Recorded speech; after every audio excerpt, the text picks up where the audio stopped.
Today's story takes you back exactly 100 years to a single day in a small American town in the 1920s. Just an ordinary community in the heartland of America during what would later be called the Roaring Twenties. We're going to spend 24 hours here, meeting the people who lived in this town, watching them work, seeing how they spent their days, understanding what daily life was really like in an era that now seems impossibly distant. Before we begin this journey back in time, let me know. Which part of the world are you listening from, and what time is it there right now? The town we're visiting exists in that middle America that defined the 1920s experience for most people. It's not New York with its jazz clubs and speakeasies. It's not Chicago with its gangsters and skyscrapers. It's a town of about 3,000 people in the American Midwest. Let's say Iowa or Illinois or Indiana. The kind of place with a main street, a courthouse square, churches with tall steeples, tree-lined residential streets, and farmland visible at the edge of town. The kind of place where everyone knows everyone else, where the banker's daughter might marry the hardware store owner's son, where gossip travels faster than the morning milk delivery. It's summer. Let's say July 1925. The heat is already building even though the sun has barely risen. This is going to be one of those sweltering days that makes people talk about how unbearable the weather is, how they can't remember it ever being this hot, how they wish they could afford one of those electric fans they saw advertised in the Saturday Evening Post. 5 o'clock in the morning. The sky is just beginning to lighten, shifting from black to deep blue to a pale grey blue at the eastern horizon. The streets are empty and silent except for the sound of birds beginning their morning songs. Most of the houses are still dark. Their inhabitants asleep in beds covered with sheets but no blankets. It's too hot for blankets, even at night. But some houses are already showing signs of life. At the Miller farm on the edge of town, the kitchen light has been on for 20 minutes. Sarah Miller, 42 years old, mother of 5, is standing at her wood-burning stove making breakfast. She's been awake since 4:30, as she is every morning. Farmers' wives don't sleep late. There's too much to do. Sarah is wearing a simple cotton house dress that she made herself last winter. Her hair, streaked with grey though she's not yet 45, is pulled back in a loose bun. Her hands, roughened by years of work, move efficiently as she fries eggs in a cast-iron skillet and sets thick slices of bread on the stovetop to toast. The coffee is already percolating, filling the kitchen with its rich aroma. Outside, her husband John is in the barn milking the cows. This is his first task every morning, 7 days a week, 365 days a year. Cows don't care about Sundays or holidays. They need to be milked twice a day, morning and evening, or they'll sicken. John, 47, has been a farmer his entire adult life, as his father was before him. He knows no other way of living and doesn't particularly want to know another way. Farming is hard, certainly, back-breaking work for modest returns, but it's honest work and it makes a man independent. He owns his land, owes nothing to any bank, answers to no boss. That's worth something. The barn is dim, lit only by a kerosene lantern hanging from a beam. The air smells of hay and manure and animal warmth. John sits on a low stool beside Bessie, his best milker, his forehead pressed against her warm flank, his hands working rhythmically as streams of milk ping into the metal bucket. He's done this so many times that his hands work almost automatically. His mind is already on the day ahead. The corn needs checking. There's fence that needs mending on the South 40. And if this heat continues, he'll need to make sure the livestock has enough water. By 5:30, the miller's 3 sons, Thomas 17, James 15, and young John Jr. 12, are stumbling into the kitchen, bleary-eyed and hungry. Farm boys don't sleep late either. There are chores to be done before the day's real work can begin. Sarah sets plates of fried eggs, bread, and sliced tomatoes from the garden in front of them, along with glasses of fresh milk still warm from the cow. The boys eat in silence, too sleepy yet for conversation. The 2 Miller daughters, Mary 19 and little Susan 8, will sleep another hour. Girls don't do the heavy farm work, though they have plenty of their own chores. Mary will help her mother with washing and cooking and tending the vegetable garden. Susan will gather eggs, feed the chickens, and help with whatever other tasks her mother assigns. But for now, they sleep. and the house is quiet except for the sounds of eating and the occasional scrape of a fork against a plate. In town, 2 miles away, the first person awake on Main Street is probably Henry Chen, who runs the Chinese laundry. Henry has been in America for 15 years, one of the few Chinese residents in a town that views him with a mixture of acceptance and subtle suspicion. He's up at 5 every morning, Monday through Saturday, heating the massive water boilers that will be needed for the day's washing. Sunday is his only day of rest, and even then he often finds himself working, catching up on ironing or mending. Henry's laundry occupies a narrow storefront on Main Street, sandwiched between Morrison's Hardware and the office of Dr. Patterson, the town's physician. The front room is where customers drop off and pick up their laundry. The back room is where Henry lives, a small space with a cot, a chair, a table and a hot plate for cooking. It's not much, but it's his, and he's proud of it. He came to America with nothing, worked on the railroad for 5 years, saved every penny, and finally scraped together enough to open this laundry. Now he makes a modest living washing and ironing the shirts and sheets and tablecloths of the town's residents. He doesn't have many friends in town, his English is imperfect and people tend to keep their distance, but he has customers and that's what matters. Mrs. Harrigan from the boarding house brings him her linens every Monday. Dr. Patterson sends his shirts. The Reverend Brooks from the Methodist Church trusts him with the altar cloths. Henry takes pride in his work. Every shirt he returns is perfectly pressed, every collar starched just right, every stain removed if removal is possible. His reputation for quality keeps customers coming back. By 5:45, Henry has the water boilers roaring, steam already beginning to fill the back room.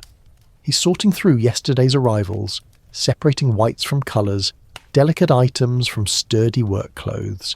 It's going to be another long day, but Henry doesn't mind. Work is what brought him to America, and work is what will keep him here. A few blocks away, Thomas Walsh is also awake.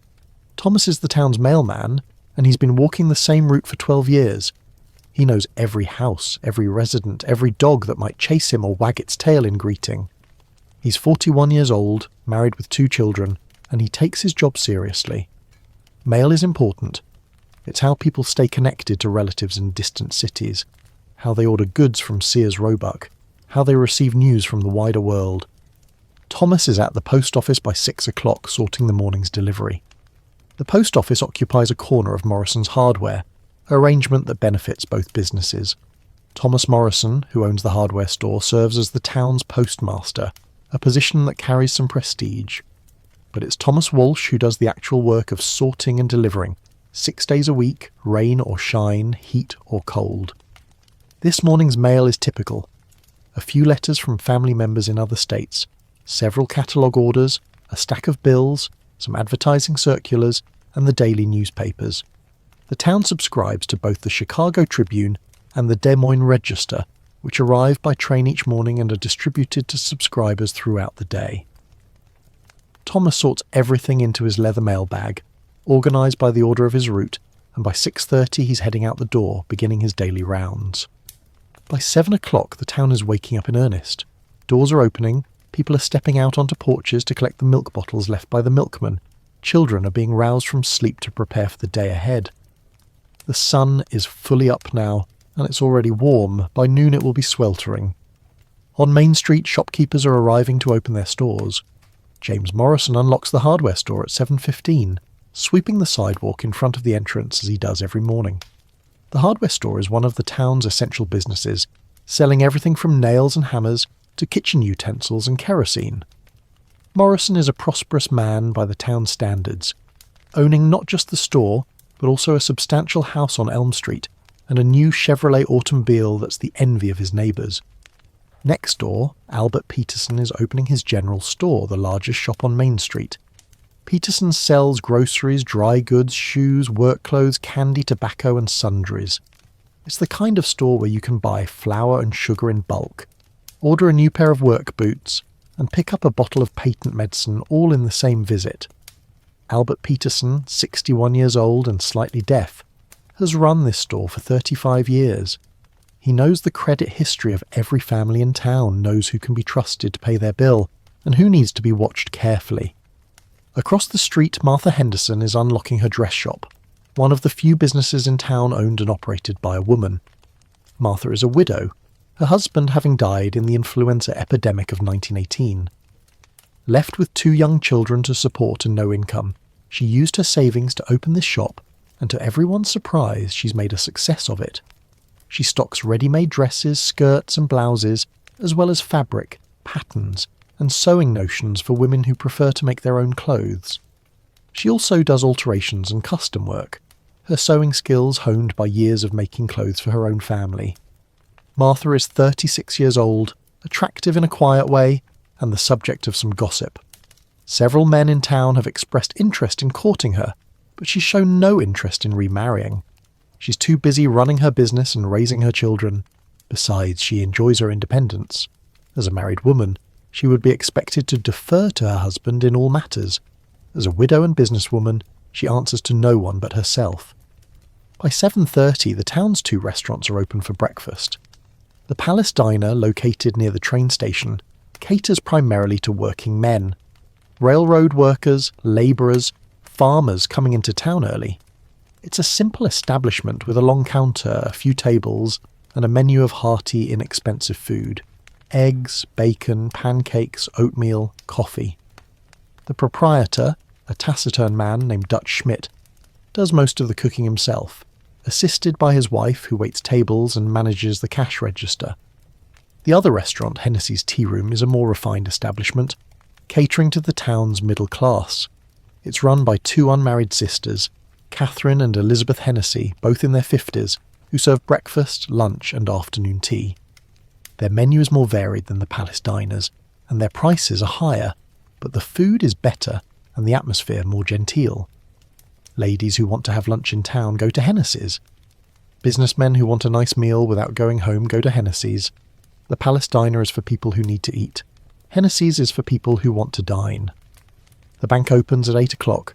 The First National Bank of whatever the town is called occupies an imposing stone building on the corner of Main Street and Court Street, directly across from the courthouse. The bank's president, Charles Wellington, is already in his office by 7:45, reviewing the previous day's transactions and preparing for the day ahead.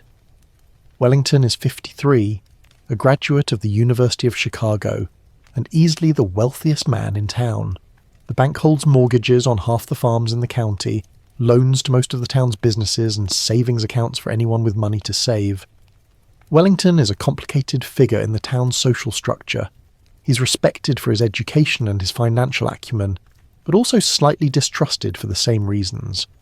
Bankers have power, and power makes people uncomfortable. When a farmer falls behind on his mortgage payments, it's Wellington who decides whether to grant an extension or foreclose. When a businessman needs capital to expand, it's Wellington who determines whether the risk is acceptable. These are heavier responsibilities, and Wellington feels their weight, though he would never admit it. The bank staff arrives between 8 and 8:15. 2 tellers, a bookkeeper, and Wellington's secretary, Miss Eleanor Hayes. Eleanor is 24, a graduate of the local high school who took a business course at a college in the state capital. She's smart, efficient, and ambitious, qualities that make her invaluable to Wellington, but also mark her as slightly unusual in a town where most young women are expected to focus on finding a husband rather than building a career. Eleanor lives with her parents on Oak Street. Her father works at the grain elevator. Her mother takes in sewing. They're proud of Eleanor's position at the bank, though her mother worries that being too educated and too independent will make Eleanor unmarriageable. Men don't like women who are smarter than they are, her mother often says. Eleanor usually doesn't respond to these comments. She has her own plans, and they don't necessarily include staying in this town forever. By 8:30, the courthouse is opening for business. The county courthouse is the grandest building in town, a 3-story stone structure with a clock tower that can be seen from miles away. It houses the offices of the county clerk, the sheriff, the tax assessor, and various other county officials. On the 3rd floor is the courtroom where the circuit judge hears cases when he's in town, usually 2 weeks out of every month. The sheriff, Tom Bradley, is already in his office by 8, going through the previous night's reports. Not that there's usually much to report. This is a quiet town. The most common problems are drunkenness. Despite prohibition, alcohol is readily available to those who know where to look, and the occasional domestic dispute. Serious crime is rare. The last murder in the county was 7 years ago, and it was a straightforward case.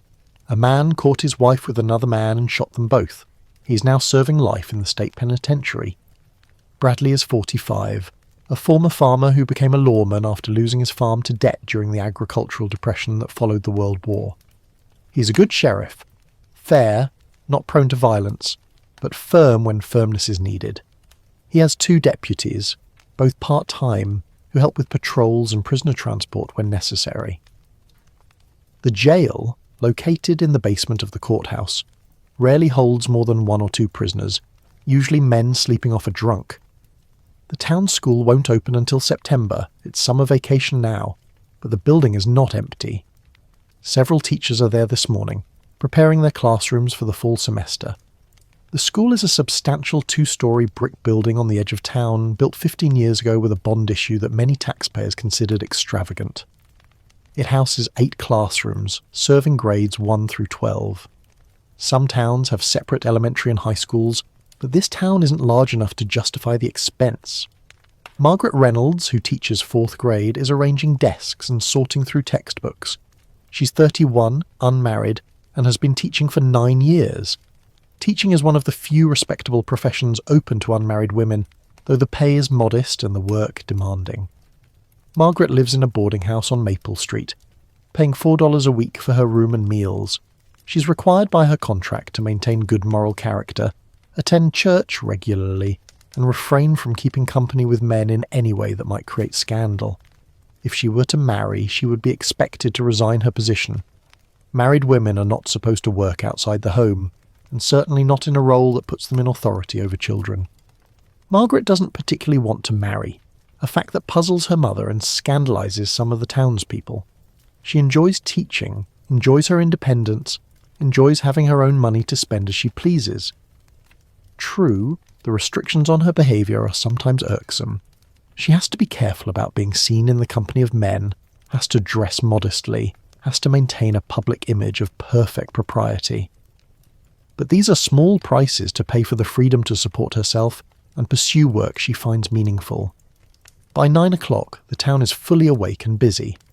On Main Street, housewives are doing their marketing, going from store to buy what they need for the day's meals. Refrigeration is rare. Only the wealthiest families have ice boxes, and even those require daily deliveries of ice to keep food cold. Most women shop daily, buying just what they'll use that day and the next. Meat from the butcher, vegetables from the grocer, bread from the baker if they don't make their own. It's a time-consuming process, but it's also a social one. The daily marketing is a chance to see friends, exchange gossip, catch up on news.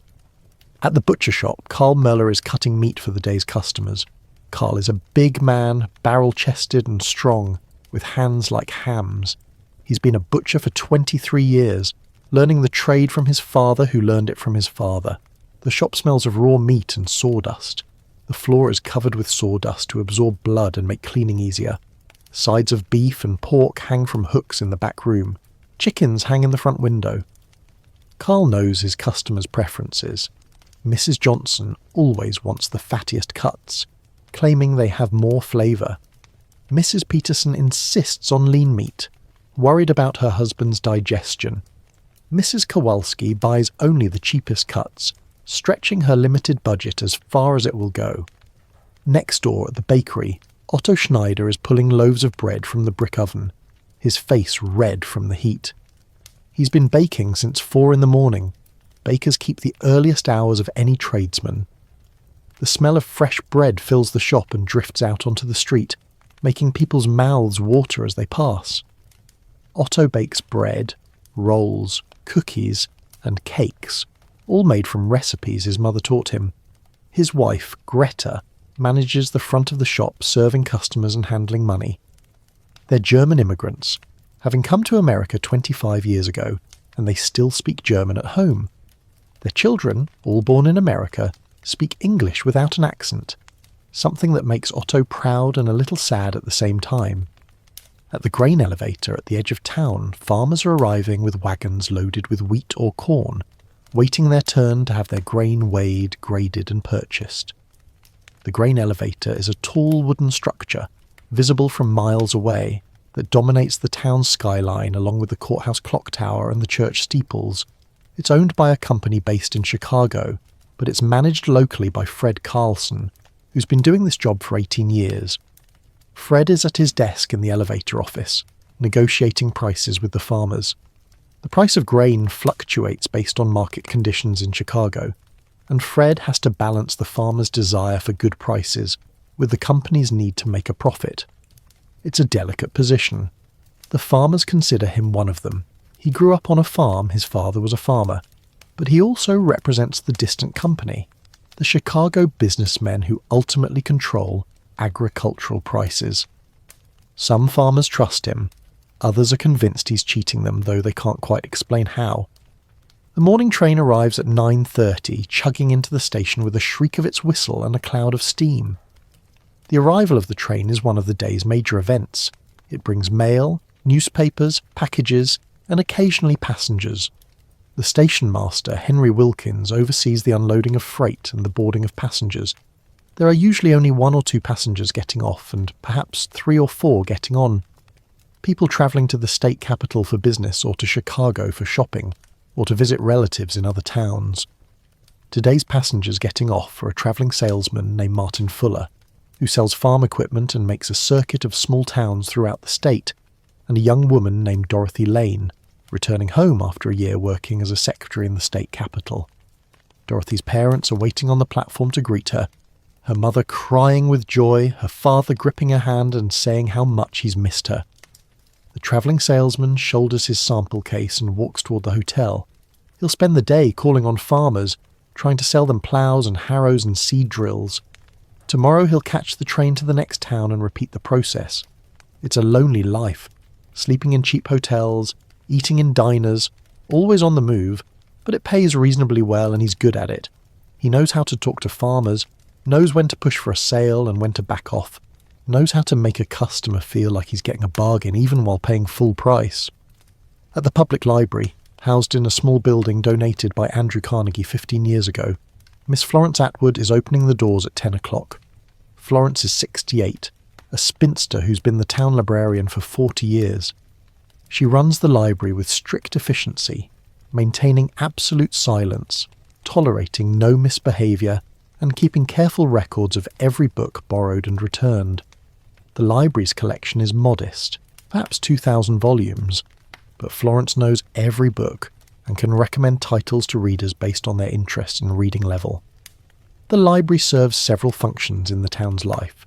It's a place where people can borrow books, obviously, but it's also a place where students can study, where adults can read newspapers and magazines, where civic meetings sometimes take place. It's one of the few public spaces in town that's free to enter and open to everyone regardless of wealth or social standing. Florence takes pride in this democratic aspect of her work, though she also maintains certain standards. Behaviour must be appropriate.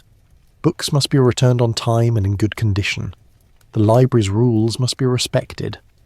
This morning's first patrons are 2 elderly women who come in to read the newspapers. They can't afford subscriptions of their own. And a young boy who returns a book about pirates and asks Florence if she has anything else about sailing ships.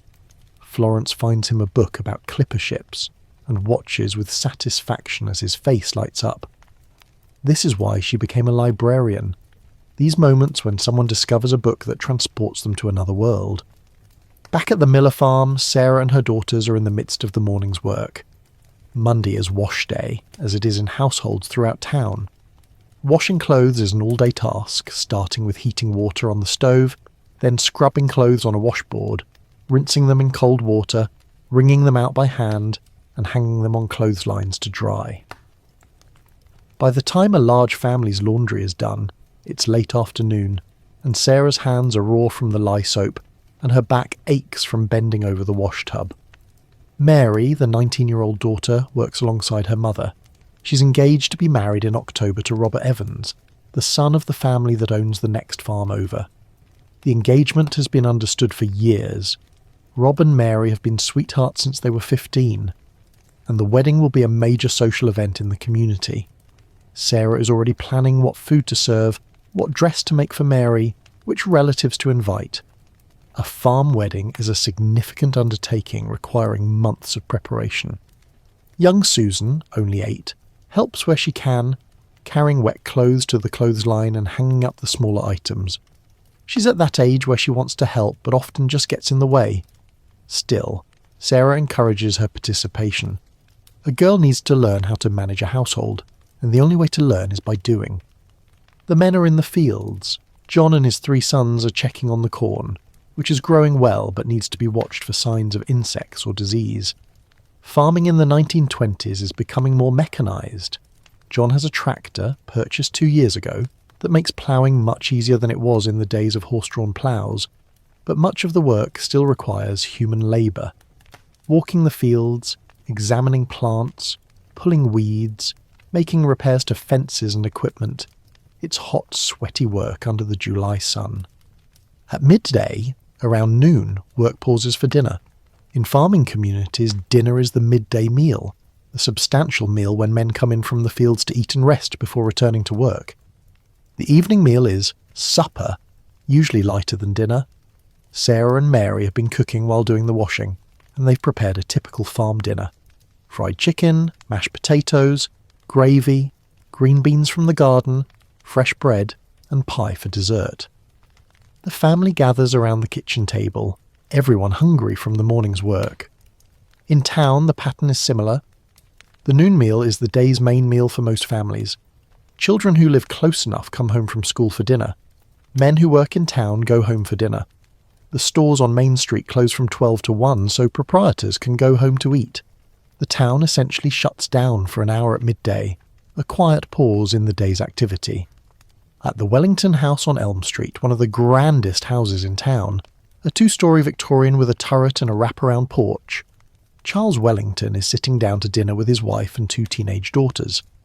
The meal has been prepared by their housekeeper, Mrs. O'Brien, one of the few people in town who works as domestic help. Most families can't afford servants, but the Wellingtons can, and they employ not just Mrs. O'Brien, but also a gardener who comes twice a week to maintain the extensive grounds. The meal at the Wellington table is more formal than at the Miller farm. There's a tablecloth, china plates, silver cutlery. The food is similar, roast beef, potatoes, vegetables, but it's served in courses rather than all at once. Conversation is polite, centred on the day's activities and town news. Wellington mentions that there's talk of paving Main Street, which would be a significant improvement but also an expensive undertaking. His wife mentions that she's planning a garden party for next week and wants to make sure he'll be there. His daughters, both attending the local high school, talk about their summer plans. After dinner, Wellington returns to the bank. His wife and daughters retire to the parlour where they'll spend the afternoon reading, doing needlework or receiving callers. This is how the middle and upper classes spend their time. The men work, the women manage households and engage in social activities. It's a comfortable life, far removed from the hard physical labour of the farmers and working class families. But for most people in town, the afternoon means more work. At the Miller farm, the men return to the fields. Sarah and Mary continue with the endless household tasks. There's always something to be done. In town, the stores reopen and business continues. Thomas Walsh resumes his mail route. The various tradesmen and workers continue their labour. At the blacksmith shop on the edge of town, Joe Patterson is shoeing a horse for a farmer who rode in this morning. Joe is one of the last traditional blacksmiths in the area. His business is declining as automobiles replace horses and tractors replace horse-drawn farm equipment. But there's still work for a blacksmith who can shoe horses, repair metal tools and do general ironwork. Joe is 56, grizzled and strong despite his age, and he knows his trade is dying. His son, rather than learning the blacksmith trade, has gone to work at a factory in the state capital. The boy sends money home every month, which Joe appreciates, but he wishes his son had wanted to continue the family trade. At the automobile garage, a relatively new business, only 5 years old, Frank Murphy is repairing a Model T Ford for Dr. Patterson.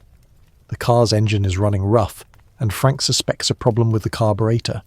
Frank is 32, a mechanic who learned his trade working on farm equipment, and then transitioned to automobiles as cars became more common. He's one of the town's success stories, having built a thriving business in less than a decade. He employs 2 assistants, and is considering expanding his garage to accommodate more vehicles. The doctor himself, Samuel Patterson, is making house calls this afternoon. Dr. Patterson is 61, one of 2 physicians serving the town and surrounding rural area. He drives his Ford from farm to farm, carrying his medical bag with its stethoscope, tongue depressors, bottles of medicine, and surgical instruments. Today, he's checking on Mrs. Henderson, who's recovering from pneumonia, and on old Mr. Carlson, who has diabetes and needs regular monitoring. Medicine in the 1920s is both more advanced and more limited than it was a generation earlier. Doctors now understand germ theory and the importance of sanitation. They have X-rays, allowing them to see inside the body. They have some effective drugs, aspirin for pain, digitalis for heart conditions, insulin for diabetes, but they don't have antibiotics yet. Those won't be widely available until after World War II. A simple infection can still kill. Pneumonia, tuberculosis, and other diseases remain major threats. Dr. Patterson does his best with the tools and knowledge available to him, but he's lost patients to conditions that he knew how to diagnose, but didn't know how to cure. At the Methodist Church, Reverend Thomas Brooks is in his study working on Sunday's sermon. The Methodist Church is the largest congregation in town, with about 400 members. There's also a Baptist church, a Presbyterian church, a Catholic church, and a small Lutheran church that serves the German and Scandinavian immigrants in the area. Religion is central to life in the town. Nearly everyone attends church at least occasionally, and many attend every Sunday. The churches are social centres as much as houses of worship, hosting dinners, bazaars, youth groups, and charitable activities.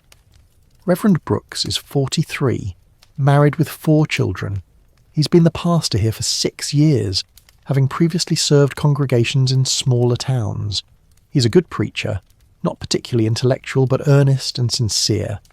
His sermons focus on practical morality, the importance of honesty, hard work, charity, and family.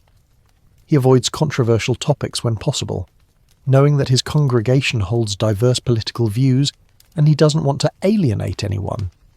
He's troubled this afternoon by a pastoral problem. One of his parishioners, a young woman, came to him in confidence yesterday, revealing that she's pregnant and unmarried. The father of the child, a young man from a neighbouring town, has left the area and shows no intention of marrying her. The woman is devastated, terrified of the scandal that will erupt when her condition becomes obvious. Reverend Brooks has promised to help her, though he's not sure what he can do. The town's moral code is strict. An unmarried mother will face ostracism, gossip, and judgment. The best solution would be a quick marriage, but if the father won't marry her, that's not possible. Brooks is considering whether to approach the young woman's parents to see if they might send her away to have the baby discreetly, perhaps at a home for unwed mothers in another city. It's a difficult situation with no good solution. As the afternoon wears on and the heat intensifies, activity in town slows. It's too hot to work energetically. People seek shade, drink cold water drawn from wells, fan themselves with paper fans. Some businesses close early. Their proprietors too uncomfortable to continue working in stifling shops with no air conditioning, no electric fans, just open windows that let in hot air and flies. At 2 o'clock, a group of boys, including young John Miller Jr. and several of his friends, ride their bicycles to the swimming hole outside of town. The swimming hole is a wide spot in the creek where the water is deep enough for swimming and diving. It's shaded by willow trees, making it marginally cooler than anywhere else in the area. The boys strip down to their underwear and spend the afternoon swimming, diving, splashing, and generally enjoying themselves. This is one of the great freedoms of boyhood in a small town, the ability to roam freely, to find adventures, to spend hours at the swimming hole without adult supervision. Their sisters don't have the same freedom. Girls are expected to stay closer to home, to help with household chores, to behave with more propriety. Mary Miller, the 19-year-old, spends the afternoon sewing, working on items for her trousseau. Young Susan is helping her mother with kitchen work, learning how to bake bread. These skills are considered essential for a girl to learn. A woman is expected to know how to cook, sew, clean, and manage a household efficiently. These are not optional skills but requirements for adult life. At 3 o'clock, The afternoon train arrives, the second train of the day. It brings more mail, more packages, and a few more passengers. Today it also brings something unusual, a travelling cinema. A man named Charles Morton operates a portable movie theatre, moving from town to town with his projection equipment and his reels of film. He's arranged with the town council to show movies in the town hall tonight, and he's here to set up. Movies are still a relatively new phenomenon in small towns. Some towns have purpose-built movie theatres, but many don't. Instead, travelling showmen like Morton bring entertainment to places that can't support a permanent theatre. Tonight Morton will show 2 films, a Charlie Chaplin comedy and a western starring Tom Mix. Tickets will cost 10 cents for children and 25 cents for adults, and Morton expects a good crowd. People are hungry for entertainment, for something different from the routine of daily life. News of the movie show spreads quickly through town. Children beg their parents for permission to attend and for the dimes to pay for tickets. Adults discuss whether they'll go. Some consider movies frivolous, others see them as harmless entertainment. The more religious residents worry about the moral content of films, having heard that Hollywood produces indecent material. But Charlie Chaplin and Tom Mix are considered safe, wholesome entertainment, so even the skeptics are considering attending.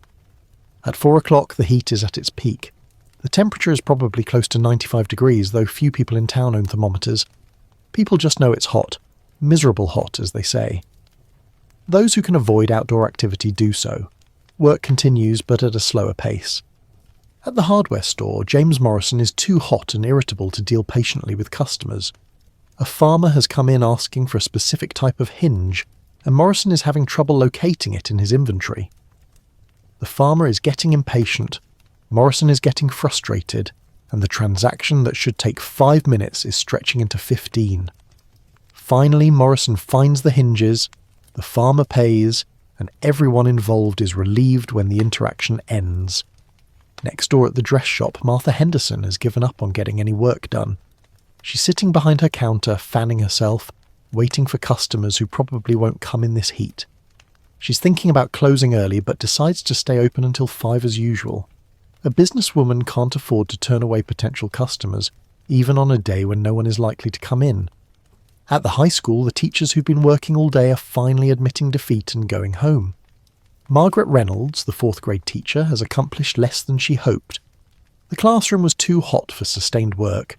Tomorrow she'll come back earlier, working in the relative cool of the morning rather than the brutal heat of the afternoon. As 5 o'clock approaches, the workday is ending for most people. Stores begin to close. The bank closes at 5 sharp, with Eleanor Hayes locking the door behind the last customer and then balancing the day's accounts. The post office window closes. The grain elevator stops accepting deliveries. Farmers who arrive after 5 will have to wait until tomorrow. In homes throughout town, women are beginning to prepare supper. This evening meal is lighter than the noon dinner, perhaps cold ham left from dinner, or scrambled eggs, or sandwiches, along with whatever vegetables are in season. It's too hot to cook elaborate meals, too hot to eat heavy food. People want something simple and cooling. At the Miller farm, the men are finishing the day's field work. They're exhausted from working in the heat, their clothes soaked with sweat, their faces red from the sun. They'll wash up at the outdoor pump before coming inside for supper. Farm work doesn't respect the heat or anyone's comfort. The work has to be done regardless of weather conditions. By 6 o'clock, supper is on tables throughout town. Families gather, parents and children sitting together talking about their days. This is one of the rhythms of life in a small town. People work hard during the day and come together in the evening. Families are still the basic unit of social organisation. Divorce is rare and scandalous. Children are expected to obey their parents and contribute to household labour. The family eats together, works together, worships together. After supper, as the heat finally begins to ease slightly, people emerge onto their porches. This is the social time of day in summer. Neighbours sit on porch swings or rocking chairs, calling greetings to people walking past, chatting with neighbours on adjacent porches. Children play in yards or streets, baseball, tag, hide and seek. Older people sit quietly, enjoying the slight breeze that occasionally stirs the humid air. Some young people are getting ready for the evening's movie show. They're washing up, changing into clean clothes, walking toward the town hall where Charles Morton has set up his projection equipment. The show will start at 8 o'clock, after the sun has set and darkness has fallen. Movies need darkness to be shown properly. At 7:30, people begin gathering at the town hall. By 8 o'clock, the hall is nearly full, perhaps 200 people, a significant portion of the town's population. The lights are turned off, and the projector whirs to life. Images flicker on the white sheet that serves as a screen. The Charlie Chaplin film begins, and soon the audience is laughing at the little tramp's misadventures. This is a shared experience that everyone will talk about tomorrow. In a town where entertainment options are limited, no radio yet in most homes, no television for decades to come, a movie show is a major event. People will discuss the films for days, reenacting funny scenes, quoting into titles, debating whether Charlie Chaplin or Tom Mix is the better entertainer. But not everyone is at the movie show. Some people consider it frivolous or immoral. Some can't afford the 25 cents. Some have other obligations. The Miller family, for instance, is at home. Farmers get up too early to stay out late on a weeknight. Henry Chen is still at his laundry, finishing up the day's work. Dr. Patterson is at the hospital, a small facility with just 12 beds, checking on a patient who's recovering from an appendectomy.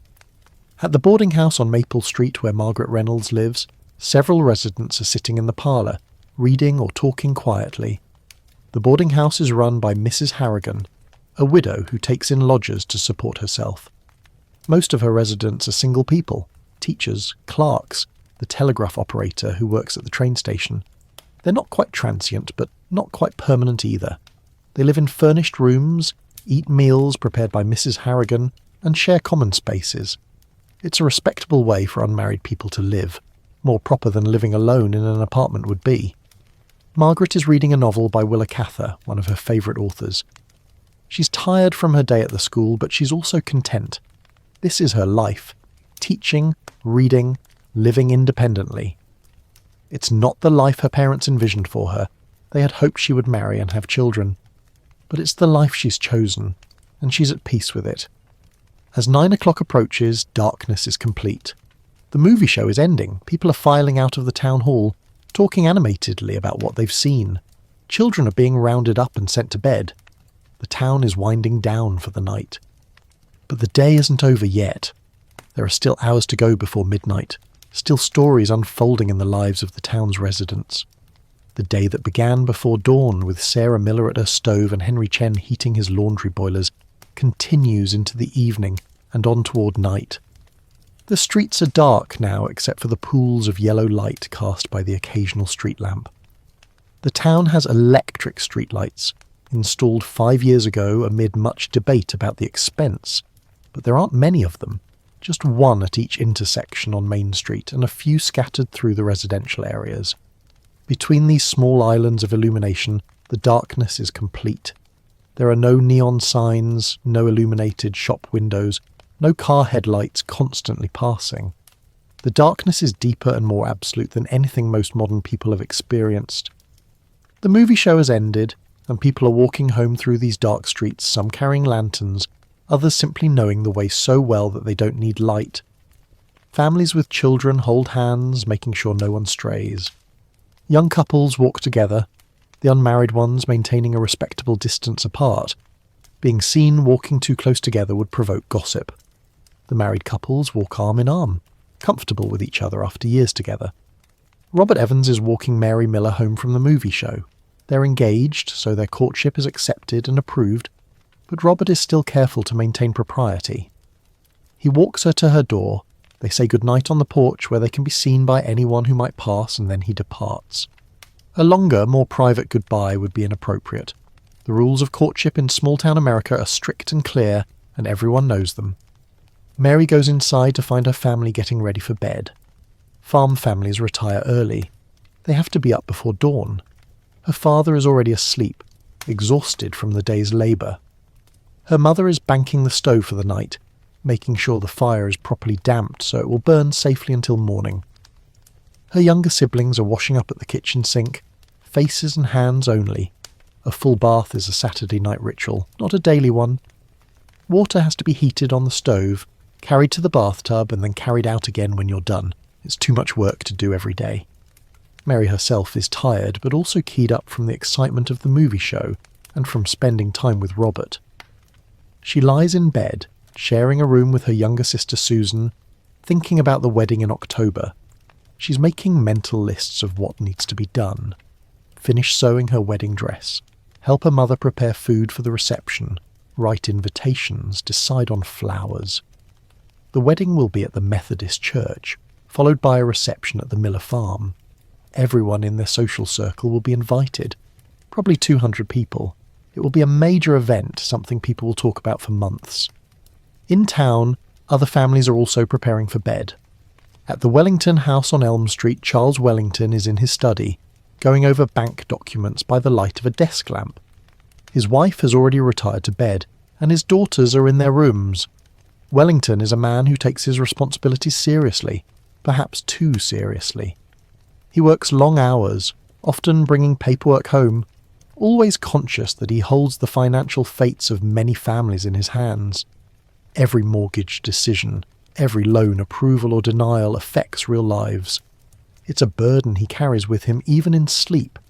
He often has dreams about the bank, about farmers unable to pay their mortgages, about the Great War loans that went bad and had to be written off. He's particularly worried about one farmer, Ed Peterson, who owes the bank $6,000 and is 3 months behind on his payments. Peterson is a good man, a hard worker, but he's had bad luck. His barn burned down last year, his wife has been ill, and his oldest son ran off to the city instead of staying to help with the farm. Wellington knows he should begin foreclosure proceedings, but he keeps putting it off. Foreclosing on a neighbour, a man he sees at church every Sunday, is difficult. But if he doesn't foreclose and Peterson continues to fall behind, the bank will lose money, and Wellington answers to directors in Chicago who care about profit, not about Ed Peterson's troubles. He sighs and closes the ledger. These are problems that won't be solved tonight. He turns off the desk lamp and climbs the stairs to bed, where his wife is already asleep. He lies awake for a while, his mind still churning with bank business, before finally drifting off sometime after 11. At the boarding house on Maple Street, Margaret Reynolds is also still awake, reading by lamplight. Her novel, Willa Cather's My Antonia, is engrossing, and she wants to finish the chapter before sleeping. Around her, the boarding house is quiet. Most of the other residents have retired. Mrs. Harrigan has turned off the parlour lights and gone to her own room. Margaret finishes her chapter and marks her place with a ribbon. She turns off her lamp and settles into bed. Her room is small but comfortable. A bed, a dresser, a small desk where she can prepare lesson plans, a chair by the window. She pays $4 a week for this room and 2 meals a day, an arrangement that works well for her. She could perhaps afford to rent a small house, but living alone would not be considered proper for an unmarried woman. The boarding house provides both shelter and respectability. She thinks about the upcoming school year, now just 2 months away. She'll have a new class of 4th graders, some of whom she already knows from seeing them around town. She mentally reviews which children might be challenging, which ones will need extra help with reading or arithmetic, which ones will be the leaders and which the followers. Teaching requires understanding each child's individual needs, strengths, and weaknesses. It's work she finds deeply satisfying, though she would never say that aloud. A woman is supposed to find her greatest satisfaction in marriage and motherhood, not in a career. Margaret knows she's something of an oddity in this regard, and she's learned to keep her thoughts to herself. At the sheriff's office in the courthouse basement, Tom Bradley is doing his final rounds before going home. There are no prisoners in the jail tonight. The 2 cells are empty. This is typical. On a Saturday night after payday, when men have money in their pockets and liquor in their bellies, he might have to lock up a few drunks. But on a Wednesday night in July, the town is quiet. He checks that the doors are locked, that the windows are secure, that everything's in order. Then he walks home to the small house he shares with his wife and 3 children. His wife, Emma, is sitting on the porch, enjoying the slight cooling that comes after dark. She's mending a shirt by the light of a kerosene lamp, her hands moving automatically through a task she's performed thousands of times. Tom sits beside her, and they talk quietly about the day. She tells him that their oldest son, Tom Jr., age 14, has been talking about wanting to leave school and get a job. This worries her. She wants the boy to finish high school, maybe even go to college, to have opportunities that Tom Sr. never had. But the family could use the money, and Tom Jr. is restless, bored with school, eager to be out in the world earning wages. Tom Sr. is sympathetic to both perspectives. He understands his son's restlessness. He felt the same way at that age. But he also knows that education is increasingly important, that the world is changing, that physical labour might not always be as valued as it is now. He promises Emma that he'll talk to the boy, try to persuade him to stay in school at least until he gets his diploma. But he knows it will be a difficult conversation. Teenage boys don't like being told what to do, especially by their fathers. They sit together in companionable silence, Emma mending, Tom smoking a pipe, both of them tired but content. This is marriage as they understand it. Partnership, shared burdens, quiet companionship. They've been married 20 years, have weathered difficulties and celebrated joys together, have built a life that, while not prosperous, is stable and decent. They have a home, healthy children, useful work. They ask for nothing more. At the Chinese laundry, Henry Chen is still working. He works later than most people, partly because the work demands it and partly because he has nothing else to do. He has no family here, no close friends, no social life beyond the minimal interactions required by business. His life is work, and work is his life. He's ironing shirts, moving the heavy iron across fabric with practiced efficiency. The iron is heated on a small stove, and he has to test its temperature carefully. Too hot, and it will scorch the fabric. Too cool, and it won't remove the wrinkles. He's ironed thousands of shirts over the years and can judge the temperature perfectly, just by holding his hand near the iron. As he works, he thinks about China, the village where he was born and which he left 20 years ago. He sends money home regularly, supporting his parents and younger siblings who remained behind. He'd hoped to save enough to return one day, but that seems increasingly unlikely. He's 42 years old now, and the years pass quickly. His parents are aging. His siblings have their own families. The village he left is probably much changed, and he himself is changed, more American than Chinese in many ways, though the townspeople would never see him as anything but foreign. He finishes the last shirt, hangs it carefully on a hanger, and adds it to the rack of completed work. Tomorrow he'll wrap these shirts in brown paper and return them to their owners. He turns off the stove, extinguishes the lamps, and retires to his small back room. His bed is a narrow cot. His possessions are few: a change of clothes, some books in Chinese, a few letters from home, a small shrine with incense and a photograph of his parents. He lies down, exhausted, and falls asleep almost immediately. At the doctor's house, Samuel Patterson is being awakened by a knock on the door. It's after 11 o'clock, but doctors don't keep regular hours. Someone is sick or injured, and they need help. Patterson pulls on his trousers and shirt, grabs his medical bag and goes to the door. It's a young man, one of the farmhands who works for the Johnson family. There's been an accident. Mr. Johnson was working late, repairing some farm equipment by lantern light, and a piece of machinery fell on his hand. The hand is badly crushed, possibly broken. Can the doctor come? Of course the doctor can come. This is his duty, his calling. He follows the young man out to the wagon, and they drive through the dark countryside to the Johnson farm, 3 miles outside town. Mrs. Johnson meets them at the door, her face tight with worry. Her husband is in the kitchen, his hand wrapped in a blood-soaked towel. Patterson unwraps the hand carefully, examining the damage by lamplight. 2 fingers are clearly broken, possibly a third. There's a deep gash across the palm that will need stitches. The hand is swelling rapidly. Patterson works methodically, cleaning the wound with carbolic acid. It stings, and Johnson winces but doesn't cry out, then stitching the gash with careful, practiced movements. He splints the broken fingers, binding them straight so they'll heal properly. He wraps the entire hand in clean bandages and gives Johnson a dose of morphine for the pain. "You'll need to keep this clean and dry," Patterson tells him. "Change the bandages every day. Watch for signs of infection, redness, swelling, pus, fever. If you see any of those things, send for me immediately. The stitches can come out in 10 days. Johnson nods, pale and shaken. He's a tough man, accustomed to physical pain, but this injury frightens him. A farmer needs his hands. If the hand doesn't heal properly, if infection sets in, he could lose his livelihood. Patterson sees the fear and tries to reassure him. "Oh, you'll be fine," he says with more confidence than he feels. "The bones are set properly, the wound is clean. Just follow my instructions and you'll heal up."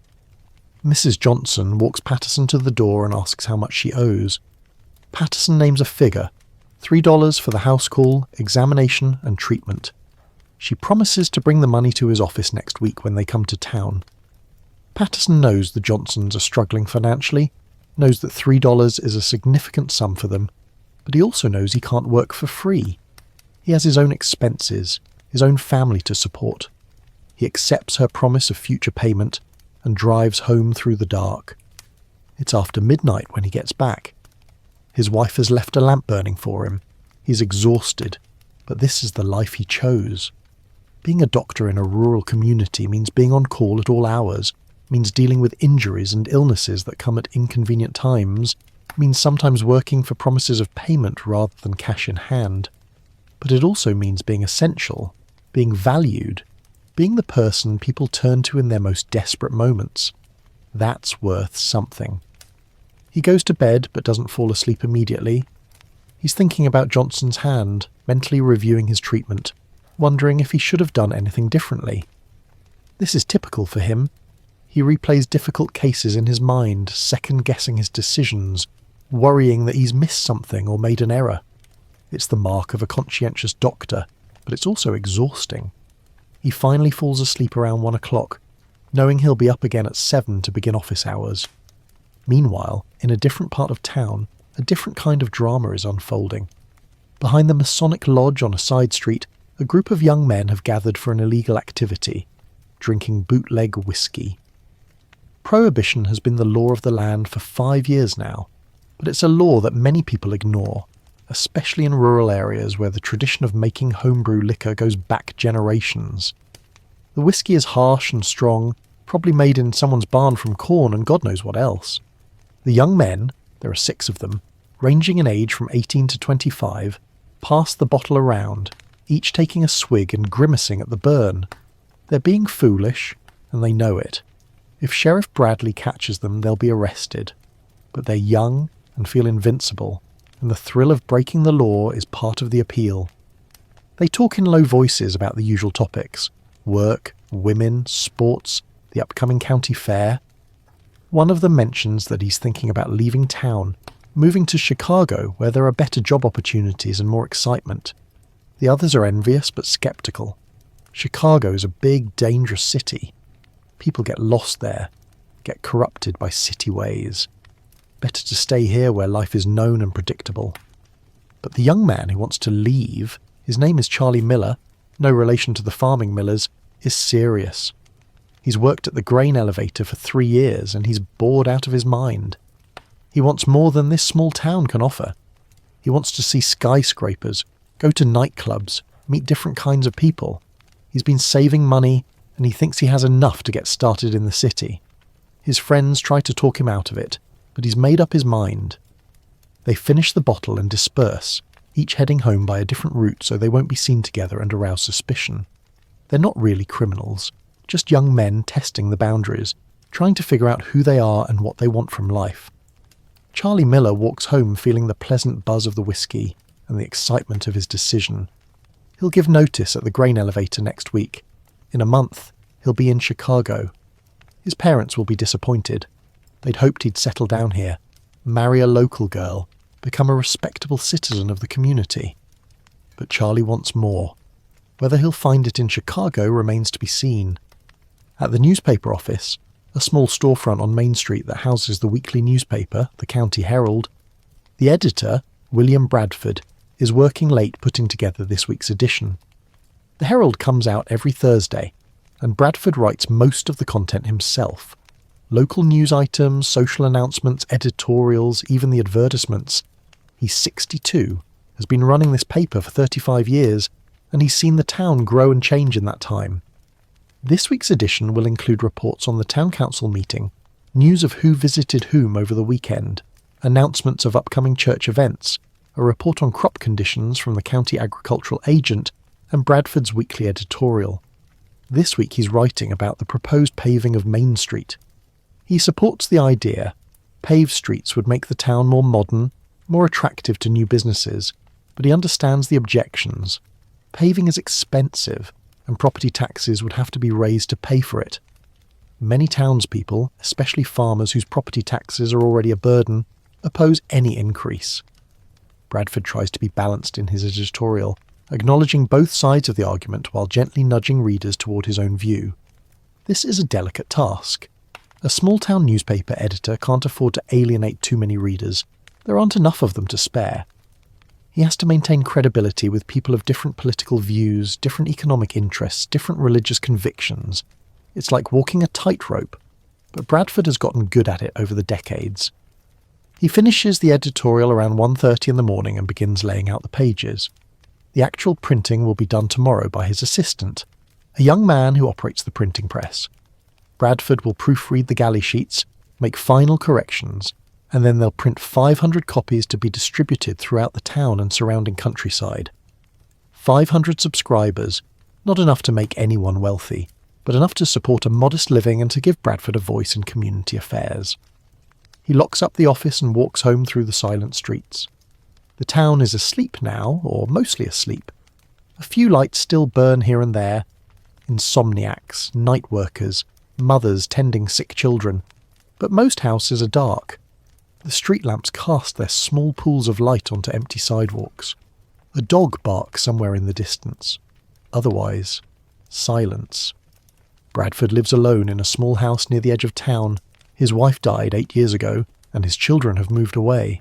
A daughter in California, a son in Massachusetts. He's lonely sometimes, but he has his work, and he has the satisfaction of knowing that his newspaper serves an important function in the community. It records births, marriages, and deaths. It reports on civic decisions and community events. It provides a forum for public debate. In a sense, it's the town's collective memory, the written record of its life. Bradford is proud of this role, even though it doesn't pay well and requires long hours of solitary work. He goes to bed around 2 o'clock knowing he'll be up again at 7. He's tired, but it's a good tired, the fatigue that comes from meaningful work. At the train station, the night watchman, an elderly man named Jack Peterson, makes his rounds. Peterson's job is to make sure the station and the surrounding rail yard are secure, that no one is stealing from the freight cars or damaging property. It's usually an uneventful job. This is a peaceful town and theft is rare. But it has to be done. The railroad company insists on it. Peterson walks slowly through the rail yard, checking locks on freight cars, shining his lantern into dark corners, making notes on his clipboard. He's 67, too old for heavy labour, but still capable of this kind of watchman work. He's been with the railroad for 45 years, starting as a section hand and working his way up to various positions before settling into this quiet night job. He'll retire in a few years, but for now he's content to walk his rounds, ensure that all is well and collect his modest paycheck. He finds nothing amiss tonight, as usual. The freight cars are locked, the station is secure, all is quiet. He returns to the station office where a small stove keeps off the night chill. Even in July the temperature drops significantly after midnight, and settles into a chair with a book. He'll doze intermittently through the night, waking every hour to make another round, until his replacement arrives at 6 in the morning. Back at the Miller farm, everyone is asleep except for John Miller Sr. He's had insomnia for years. It comes and goes, sometimes letting him sleep peacefully, other times keeping him awake for hours. Tonight is a wakeful night. He lies in bed next to his sleeping wife, staring at the dark ceiling, thinking about the farm. Farming is getting harder. The prices for corn and wheat have been depressed since the end of the Great War. The European markets that once absorbed American agricultural exports have recovered and no longer need as much American grain. Meanwhile, costs keep rising. Equipment, seed, taxes, everything costs more every year. John is making less money now than he did 10 years ago, despite working just as hard. He's worried about the future. His oldest son, Thomas, will inherit the farm someday, but John wonders if the farm will be able to support Thomas's family. And his other sons, will there be opportunities for them? James talks about maybe becoming a mechanic, working with automobiles. That's probably smart. There's more future in automobiles than in farming. But it saddens John to think that his sons might not follow in his footsteps, might not carry on the family tradition of working the land. And then there's Mary's wedding. John is proud that his daughter is marrying well. Robert Evans comes from a good family as a hard worker, will be a good husband. But weddings are expensive. There will be food to prepare for 200 guests, a new dress for Mary, gifts to give. John has been saving money for this, but he's not sure he has enough. He might have to borrow, and he hates being in debt. These worries circle in his mind, keeping sleep away. Finally, around 3 o'clock, exhaustion overcomes anxiety, and he falls into a fitful sleep. Still a few hours before, he'll have to wake up and begin another day's work. In town, Reverend Brooks is also awake, though for different reasons. He's been praying about the situation with the pregnant young woman who came to him for help. He's torn between different courses of action, all of them imperfect. If he reveals her condition to her parents, they might send her away, saving her from local scandal but separating her from her community and support system. If he keeps her secret, the pregnancy will eventually become obvious, and she'll face the full force of the town's judgment. There's no good solution, only choices between bad options. He prays for guidance, for wisdom, for compassion. He's a good man who genuinely cares about his parishioners, but he's also part of a social system that judges harshly and shows little mercy to those who violate its moral codes. He wants to help this young woman, but he's not sure how. In the end, he decides he'll speak to her parents privately, explain the situation, and trust that their love for their daughter will guide them toward a compassionate response. It's the best he can do. He finishes praying and goes to bed, where his wife is sleeping peacefully, unaware of the moral dilemmas that keep her husband awake. She has troubles of her own. Their youngest child has been sickly, and she worries constantly about his health, but she has the ability to set worries aside at night and sleep. The Reverend envies this ability. His mind is too active, too prone to churning over problems to allow for easy rest. At the boarding house, a different kind of drama is quietly unfolding. Margaret Reynolds is asleep, but in the room next to hers, one of the other residents, a young clerk named Daniel Morton, who works at the bank, is writing a letter by candlelight. The letter is to a young woman in a neighbouring town, someone he met at a church social last month. He's been corresponding with her for several weeks now, and he's falling in love, or thinks he is. The letter is careful and proper. Anything less would be inappropriate. But it's also warm and personal. He writes about his work, his thoughts, his hopes for the future. He asks about her family, her interests, her dreams. He's trying to court her through letters, establishing a connection that might lead to something more serious. This is how courtship often works in small-town America, slowly, carefully, with multiple layers of social oversight. A young man doesn't simply ask a young woman out on a date. First, they meet in supervised social settings. Then, with permission from her parents, they begin corresponding.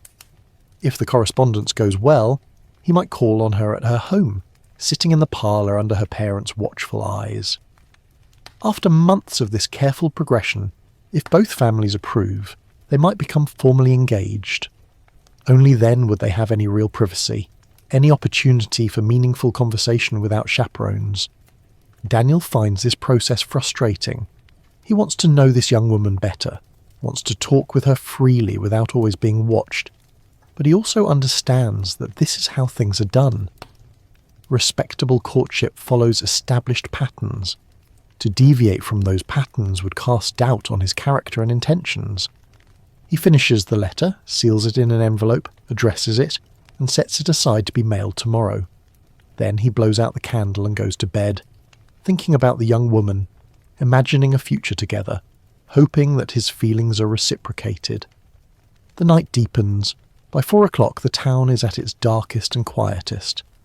This is the hour when even the habitual insomniacs have finally surrendered to sleep, when the night workers have finished their shifts, when the sick have either improved or worsened. The town holds its breath in this pre-dawn darkness, waiting for the sun to rise and the cycle to begin again. But even at this hour, not everyone sleeps. At the bakery, Otto Schneider is already awake, lighting the ovens, beginning the process of baking bread. The ovens need time to heat up before the first loaves go in, and Otto wants bread ready for customers by the time the shop opens at 7. He works in the warm darkness, his hands moving through familiar motions, measuring flour, adding yeast and salt and water, kneading dough, shaping loaves. This is his craft, learned from his mother who learned it from her mother. He takes pride in the fact that his bread is consistently good, that customers know they can trust his products. His wife Greta will join him in another hour to help with the morning rush. But for now, Otto works alone, finding peace in the solitary work, in the warmth of the ovens, in the yeasty smell of rising dough. This is his meditation, his prayer, his connection to something larger than himself. Every loaf of bread represents not just food, but tradition, craft, and care. He bakes not just for money, but because this is what his family does, has always done. It gives his life meaning and continuity. At the Miller farm, Sarah Miller is stirring. She doesn't need an alarm clock. Her body knows when it's time to wake up. She lies quietly for a moment, letting consciousness return slowly, then slides out of bed and pads to the kitchen. Time to light the stove, start the coffee, begin another day. Her husband is still asleep, as are her children. She has these few quiet minutes to herself before the household wakes and the day's demands begin. She looks out the kitchen window at the darkness that's just beginning to lighten in the east. Another day coming, another cycle of cooking and cleaning and tending, of feeding her family and managing the household. It's repetitive work, often exhausting, but Sarah finds satisfaction in it. She's keeping her family fed and clothed and healthy. She's maintaining the home that is the centre of their lives. This is valuable work, important work, even if it's not always recognised or appreciated. As she stands at the window waiting for the coffee to perk, she thinks about Mary's upcoming wedding. Only 3 months away now. So much to do, so much to plan. But it will be a joyous occasion, a celebration of her daughter's future, a gathering of family and community. These are the moments that mark time's passage, that give structure and meaning to life. Births, weddings, funerals, the recurring festivals and celebrations that bind people together. The coffee begins to perk, filling the kitchen with its aroma. Sarah pours herself a cup and sits at the table, enjoying these last few moments of solitude before the household wakes and the day begins in earnest. The darkness outside is definitely lightening now. Dawn is coming. Another day in the life of the town is about to begin. In town, similar scenes are playing out. Early risers are waking, beginning their routines. Lights appear in windows here and there, small beacons in the darkness. The town is transitioning from night to day, from sleep to wakefulness, from private individual lives to the public, communal life that will unfold over the coming hours. Henry Chen is awake at the laundry, heating water, preparing for another day of washing and ironing. Thomas Walsh is at the post office, beginning to sort the morning's mail delivery. The milkman is loading his wagon with bottles to deliver to doorsteps throughout town. The farmers who sell milk, eggs and vegetables are hitching up horses to wagons, preparing to bring their products to town. The rhythm of life continues, as it has for years, as it will for years to come, each person playing their role, contributing to the functioning of the community, connected to each other through countless small interactions and relationships. This is what a small town is, not just a collection of houses and shops, but a web of human connections, a community bound together by geography, economics, and shared experience. The sky is definitely lighter now. Dawn is perhaps 30 minutes away. The birds are beginning their morning songs, starting softly and building gradually. The rooster at the Miller farm crows, announcing the coming day. Other roosters throughout the countryside answer, their calls echoing across the fields.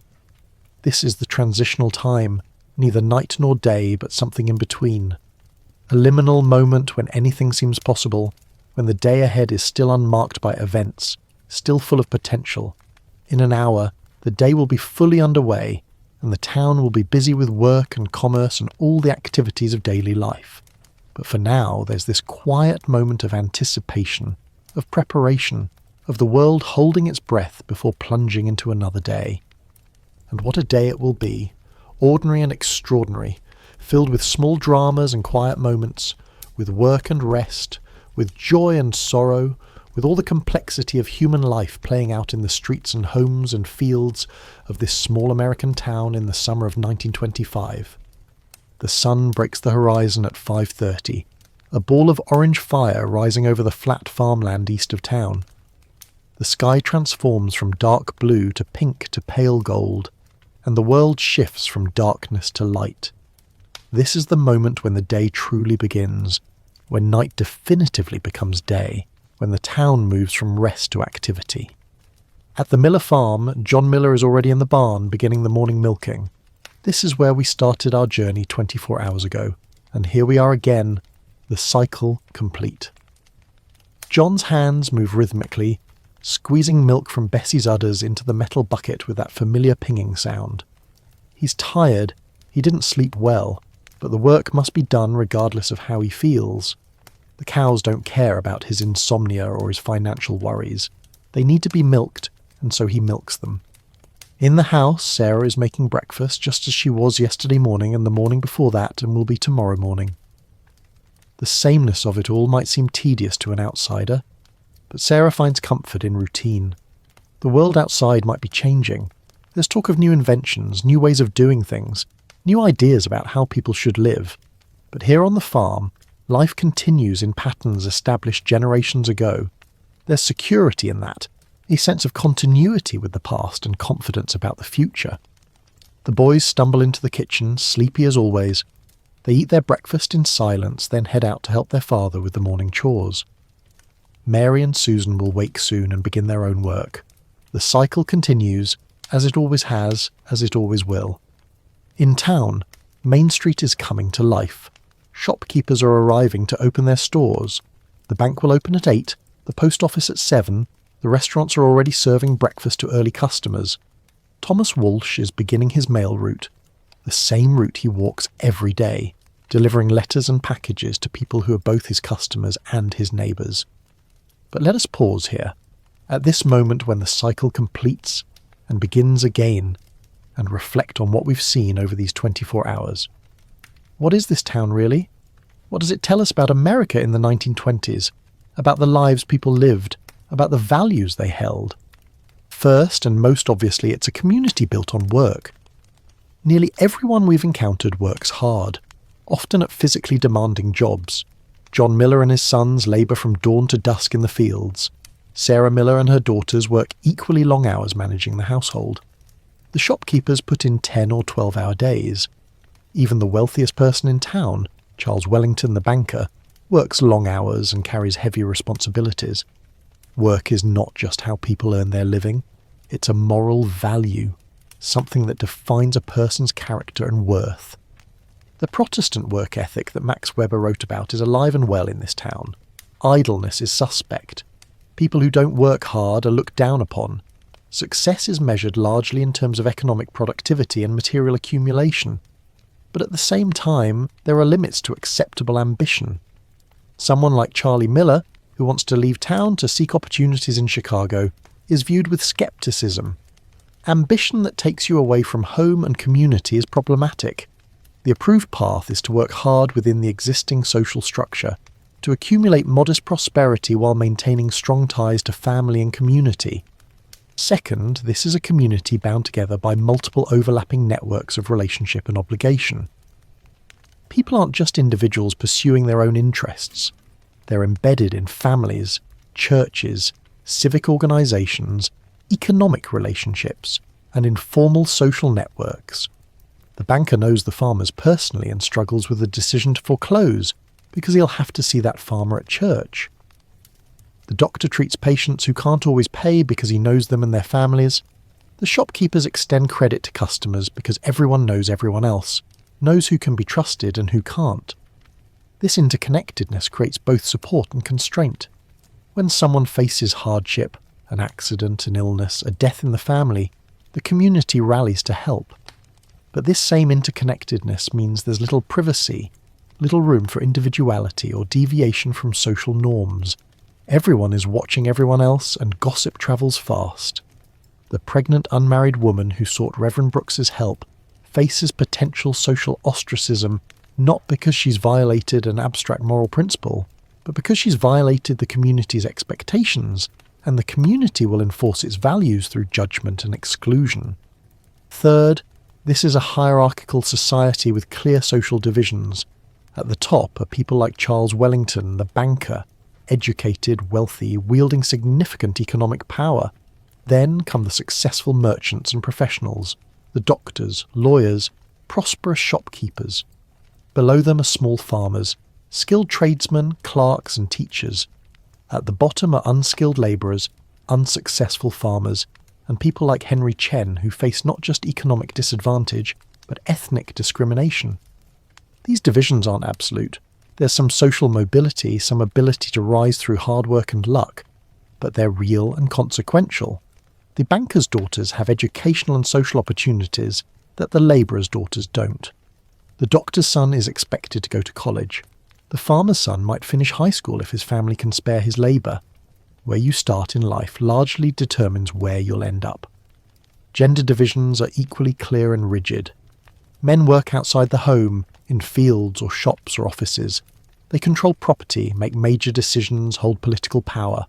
Women work inside the home, managing households and raising children. The few women who work outside the home, Martha Henderson with her dress shop, Margaret Reynolds the teacher, Eleanor Hayes the bank secretary, are exceptions, and their presence in the workforce is accepted only because they're widows or unmarried. A married woman with a working husband who chose to work outside the home would be considered strange, possibly immoral. These gender roles are enforced not just by law and custom, but by deeply held beliefs about the nature of men and women. Men are supposed to be strong, decisive, providers and protectors. Women are supposed to be nurturing, domestic, modest and pure.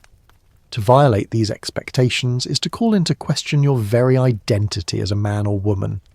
This is why Margaret Reynolds, despite being successful and satisfied with her career, still feels the need to justify her unmarried status, still feels the weight of social expectations telling her she should want marriage and motherhood above all else. Fourth, this is a community in transition. The 1920s are a period of rapid change in American society, though the changes are felt less intensely in small towns than in cities. The automobile is transforming transportation and geography. The Millers own a tractor, the Wellingtons own a car. These machines are making life easier but also changing social patterns. Young people with cars can travel to neighbouring towns for entertainment, loosening the bonds of local community. Farmers with tractors need fewer workers, changing agricultural economics. Electricity is coming to town, though it's still not universal. The streetlights are electric. Some homes have electric lighting, but many people still use kerosene lamps. Radios beginning to appear. The wealthiest families have radio sets, bringing news and entertainment from distant cities into local homes. This is breaking down the isolation of rural communities, exposing people to different ideas and ways of life. The movies, too, are agents of change. The travelling cinema that showed Charlie Chaplin and Tom Mix films is bringing Hollywood into small-town America. Young people seeing these films are exposed to glamorous, exciting lives very different from their own. This creates dissatisfaction, restlessness, a sense that maybe life elsewhere might be more interesting than life here. Not everyone feels this way. Most people are content with their lives, but some do, especially the young. And underlying everything is prohibition, that great failed social experiment. The law says alcohol is illegal, but bootleg whiskey is readily available, and people drink it in defiance of the law. This creates a culture of hypocrisy and law-breaking. People who consider themselves respectable citizens break the law regularly and think nothing of it. The young men drinking behind the Masonic Lodge aren't criminals in their own eyes.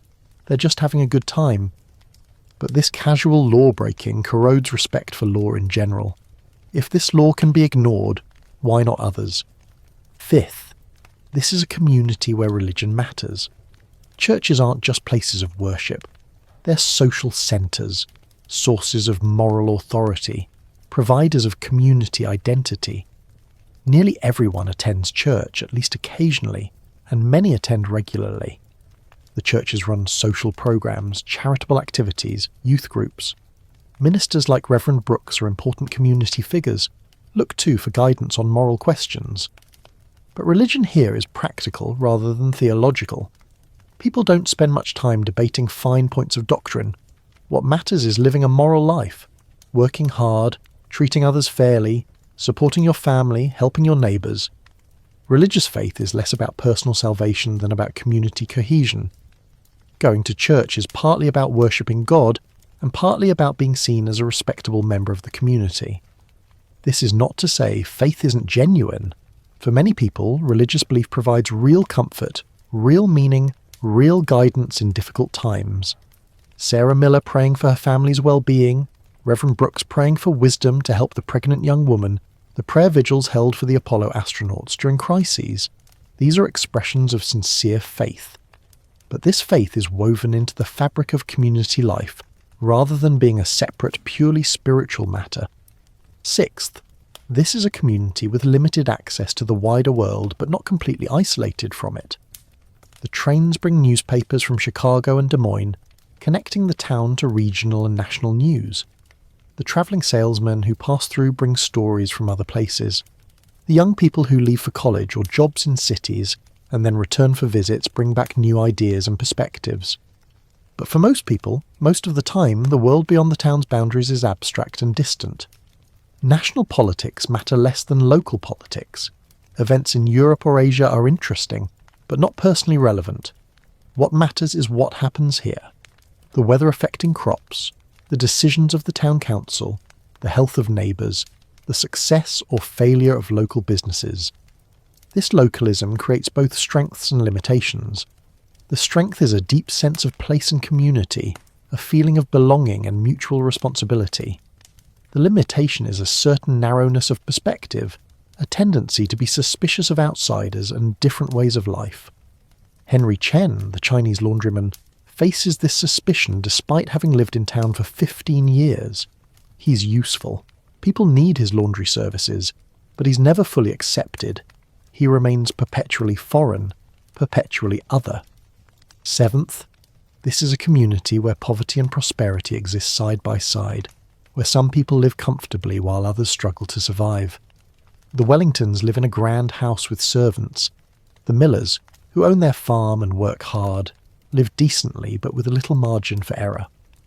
Ed Peterson, the farmer who's behind on his mortgage, faces the possibility of losing everything. The boarding house residents, teachers, clerks, railroad workers, live modestly, one illness or job loss away from real hardship. There's a safety net of sorts, provided not by government but by community. Churches run charitable programs. Neighbours help neighbours in times of crisis. Extended families provide support. But this safety net has holes, and people can fall through. The widow whose husband died without insurance, the farmer whose barn burns down, the worker injured on the job, these people can find themselves in desperate circumstances with limited options. The idea that government should provide systematic support for the poor barely exists in this community. People believe in self-reliance, in family responsibility, in private charity. The notion that society as a whole has an obligation to ensure that everyone has food, shelter and medical care would strike most of these townspeople as dangerously socialist. Yet within another decade, the Great Depression will challenge these assumptions. When massive unemployment and economic collapse affect even the hardest workers, when private charity proves inadequate to the scale of suffering, attitudes will begin to change. Eighth, this is a community where childhood and youth look very different from what they will become later in the 20th century. Children are expected to contribute to family labour from a young age. Susan Miller, at 8, does real work, gathering eggs, feeding chickens, helping with laundry. This isn't child abuse, it's normal. Children are being trained for adult responsibilities, learning the skills they'll need to manage their own households or farms someday. Education is valued but not universally prioritised. Most children attend school at least through 8th grade, but high school graduation is still relatively rare. especially for farm children and working-class children who are needed for family labour. College is for the wealthy and the exceptionally talented. The idea that everyone should have access to higher education is not yet part of the cultural landscape. Youth, as a distinct life stage between childhood and adulthood, barely exists. By their late teens, most young people are working full-time, contributing to family income or establishing their own households. Mary Miller, at 19, is getting married and will soon be managing her own household and starting her own family. This is completely normal. The concept of an extended adolescence, of young people in their late teens and early 20s still being students or dependents, is primarily an urban middle-class phenomenon and not yet widespread. Ninth, this is a community where health and illness are experienced very differently than they will be just a few decades later. Medicine has advanced significantly from the 19th century. Doctors understand germ theory, can perform some surgeries, have some effective drugs, but it's still limited. Infections that will be easily treatable with antibiotics in 20 years can still be fatal now. Childhood diseases like scarlet fever, diphtheria, and whooping cough still kill children regularly. Tuberculosis, known as consumption, remains a major killer of adults. Dr. Patterson does his best with the tools available to him, but he's acutely aware of his limitations. He can set broken bones, stitch wounds, diagnose many conditions, and prescribe some treatments. But for many illnesses, all he can offer is palliative care and hope. This creates a certain fatalism about health. People understand that illness and death are part of life, that despite best efforts, sometimes people die, sometimes children die, and all you can do is bear it with dignity and faith. At the same time, people are remarkably tough and resilient. They work through pain that would send a modern person to the emergency room. They recover from illnesses without the full range of modern treatments. The human body, it turns out, has considerable ability to heal itself if given time and basic care. But the cost is real. People die younger, suffer longer, live with disabilities that could now be prevented or cured. 10th, and finally, this is a community that believes in progress but defines it differently than we might. Progress means better tools and machines that make work easier. Progress means paved roads, electric lights, automobiles. Progress means scientific knowledge that helps farmers grow more crops and doctors treat more diseases. But progress doesn't necessarily mean social change, cultural transformation, or challenges to traditional values. Most people in this town believe the fundamental structures of society are sound and shouldn't be fundamentally altered. The family is the basic social unit. Gender roles that assign men and women to different spheres. Economic arrangements that reward hard work and property ownership. Social hierarchies based on economic success and moral respectability. These aren't seen as arbitrary or changeable, but as natural, perhaps even divinely ordained. Yet change is coming whether people want it or not. The forces that will transform American society over the next century are already at work. The automobile is giving people mobility. Radio and movies are exposing people to different ideas and lifestyles. The growing industrial economy is drawing people from farms to cities. Women are beginning to push against the restrictions that limit them. Young people are questioning traditional values. The seeds of future changes are already germinating, even if most people in this town can't yet see what will grow from them. Now, as the sun rises higher and the morning advances, the town settles into its daily routine. The patterns established yesterday are repeated today and will be repeated tomorrow. The same people doing the same work, facing the same challenges, finding the same satisfactions. There's comfort in this predictability, this sense that life has an order and structure that can be relied upon. But underneath the surface stability, tensions and contradictions exist. The young people who are restless and want more from life. The women who chafe at restrictions but don't yet have the language or the power to challenge them effectively. The workers whose economic position is precarious despite their hard work. The ethnic minorities who are tolerated but never truly accepted. These are the fault lines where future conflicts will erupt.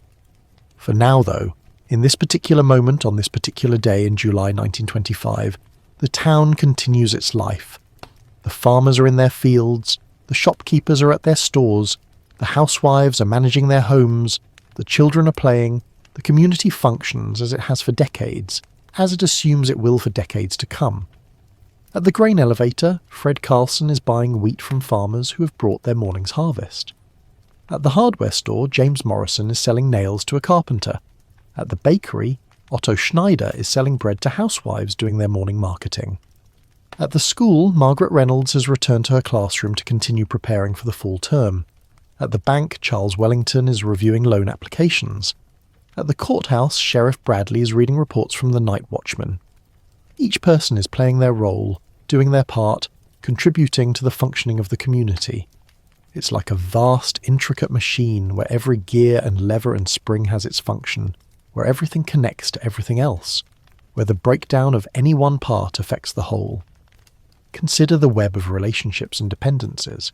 The farmer grows wheat, which he sells to the grain elevator, which ships it to distant markets. The money he receives goes to the bank, which lends it to other farmers and businesses. He uses some of the money to buy tools from the hardware store, clothes from the general store, services from the doctor and the blacksmith. The shopkeepers use their income to buy goods from wholesalers, employ workers, support their families. The workers spend their wages on food and shelter and necessities. The money circulates through the community, binding everyone together in a network of economic interdependence. But the network is more than economic. It's also social and emotional. The farmer's daughter marries the neighbouring farmer's son, creating a new connection between families. The banker's family and the doctor's family socialise together, reinforcing class bonds. The church brings together people from different economic levels, creating a sense of shared values and common purpose. The schools educate children from all backgrounds, though not necessarily equally, and instill shared knowledge and cultural norms. Even conflict serves to define and strengthen community. When people argue about whether to pave Main Street, they're arguing about the community's future, its priorities, its identity. When they gossip about the unmarried pregnant woman, they're reinforcing community moral standards, policing boundaries, clarifying what is and isn't acceptable behaviour. The community isn't just a peaceful, harmonious collection of people. It's a dynamic, sometimes contentious group that maintains its coherence partly through conflict and its resolution. The town is also shaped by its physical environment. The flat farmland surrounding it determines the economic base, agriculture. The railroad running through it connects it to regional and national markets. The river a few miles away provides water and, in summer, a place for recreation. The climate, hot summers, cold winters, unpredictable rainfall, shapes daily life and economic prospects. People's lives are still closely tied to natural rhythms in ways that will become less true as the century progresses. And perhaps most fundamentally, this is a community of stories. Everyone has a story, a narrative that makes sense of their life. John Miller's story is about continuing his father's work, maintaining the family farm, raising children to carry on the tradition. Sarah's story is about sacrifice and service, about supporting her family, about finding meaning in domestic work. Margaret Reynolds' story is about carving out independence and professional satisfaction in a world that tells her she should want something else.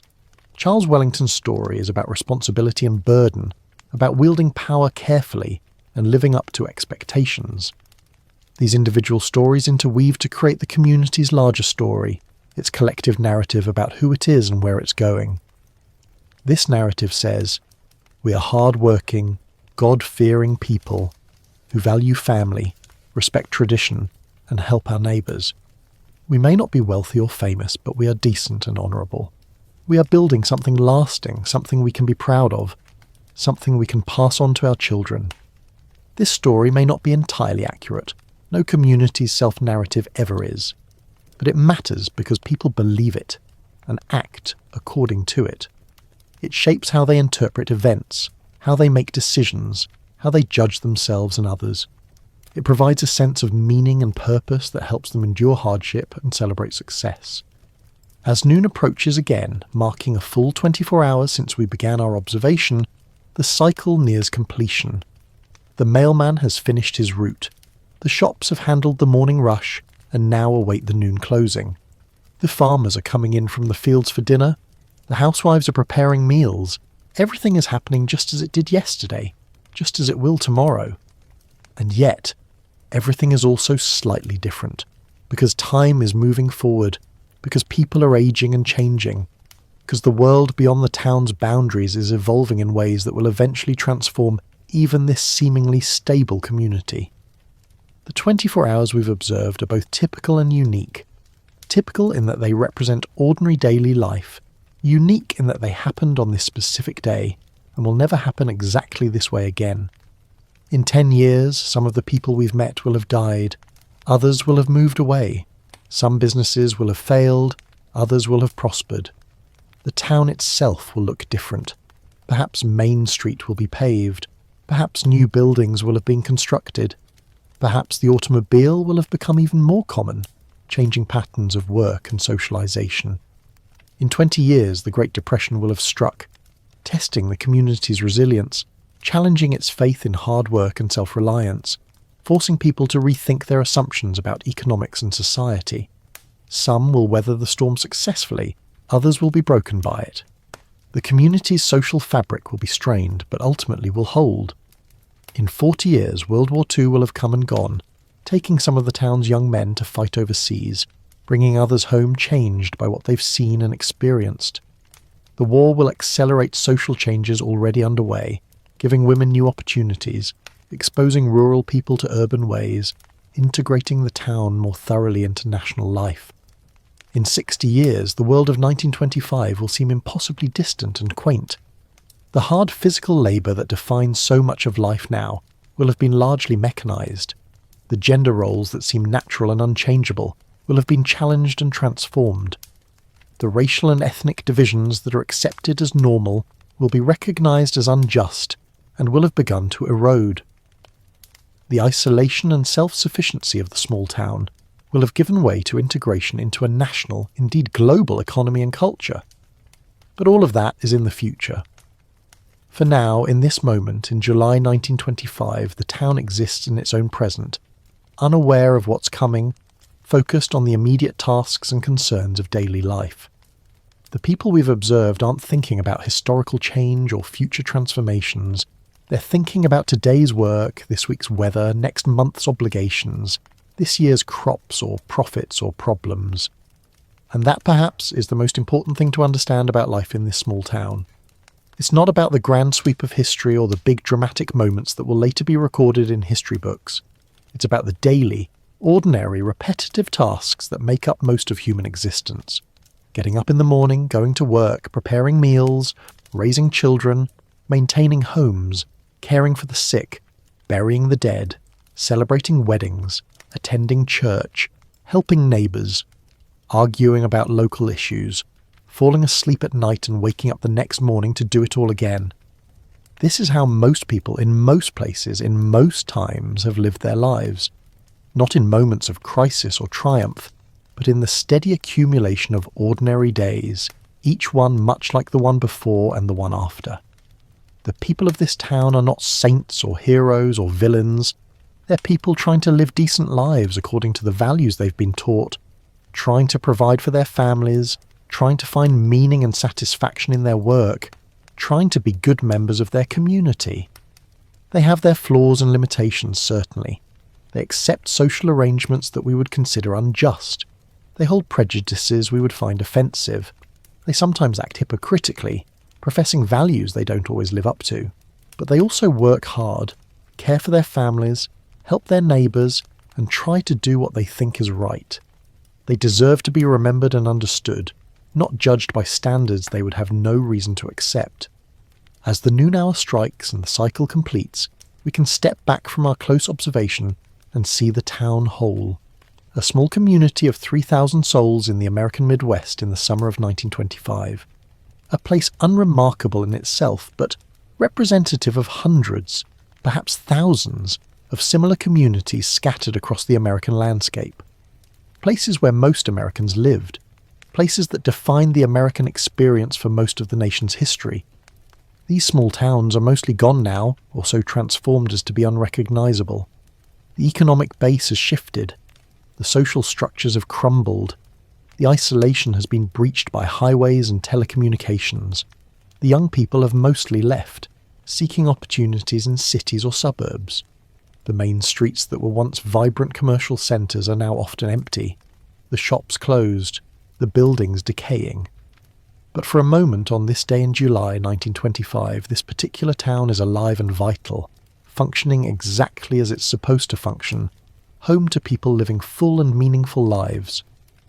Our 24-hour observation has captured a moment in time, a snapshot of a way of life that was already beginning to fade even as we observed it. The sun is high now, the heat building toward afternoon intensity. The mailman is returning to the post office, his route complete. The farmers are sitting down to dinner with their families. The shopkeepers are closing their stores for the noon hour. The bankers and lawyers and doctors are going home for their midday meal. The town is pausing, taking a breath, resting for a moment before the afternoon's activities begin. And with this pause, we can end our observation. We have watched for 24 hours, seen the cycle from dawn to dawn, observed the rhythms and patterns of daily life. We have met farmers and shopkeepers, housewives and schoolteachers, bankers and labourers, children and elderly, successful and struggling. We have seen them work and rest, worry and celebrate, face challenges and find satisfactions. We have seen a community, imperfect, complex, contradictory, but also coherent, functional and meaningful to those who live in it. A place bound together by geography and economy, by kinship and friendship, by shared values and common experiences. A place that, for all its limitations, provided people with what they needed. Work to do, relationships to sustain them, a sense of belonging and purpose. This is what we came to see, and this is what we have seen. A day in the life of a small American town in the 1920s. Not a dramatic day, not a day when history was made or great deeds were done, but an ordinary day, which is to say, the kind of day that makes up most of life for most people in most times and places.